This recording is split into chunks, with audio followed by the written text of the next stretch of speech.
Well, last week they finally beat the Bucks and beat them pretty convincingly. Donovan Mitchell, J.B. Bickerstaff talked about that game and kind of what it did for a mindset. I think it's night and day. I think you look at the first two games we played. They set the tone in the second half, and I think we were able to do that this game. I think whether it was on the shots weren't falling or we getting stops.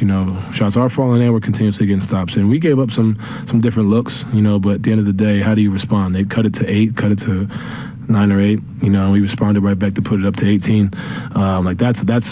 That's the testament of a team that wants to win and continue to grow. And now he's got to continuously do it and be consistent. And, we look at nights like tonight, we'll see these games continuously. But when you get later in the season, you look at nights like this, and, all right, this is what we can be. This is what we've done. We've shown we can do it, and we just got to continue to be consistent. I'm hopeful we got more in the tank. I thought we played well. Again, the third quarter, our defense, I thought we gave up a little too much. But it's a step in the right direction, and our job is to continue to improve. And I hope that this isn't our best game of the season because we do have room to grow, and I expect us to continue to grow. And Chris, so they've beat the Bucks. They did lose to them twice earlier. They beat the Bucks. They beat the Celtics twice. What's that do for a young team?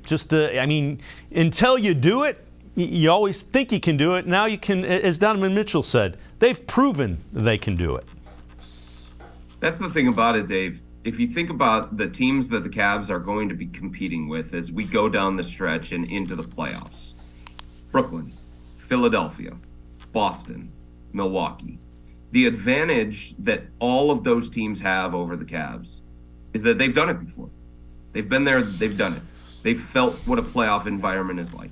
They've thrived in a playoff environment before. They know what to expect. They've seen it. The Cavs haven't. For the most part.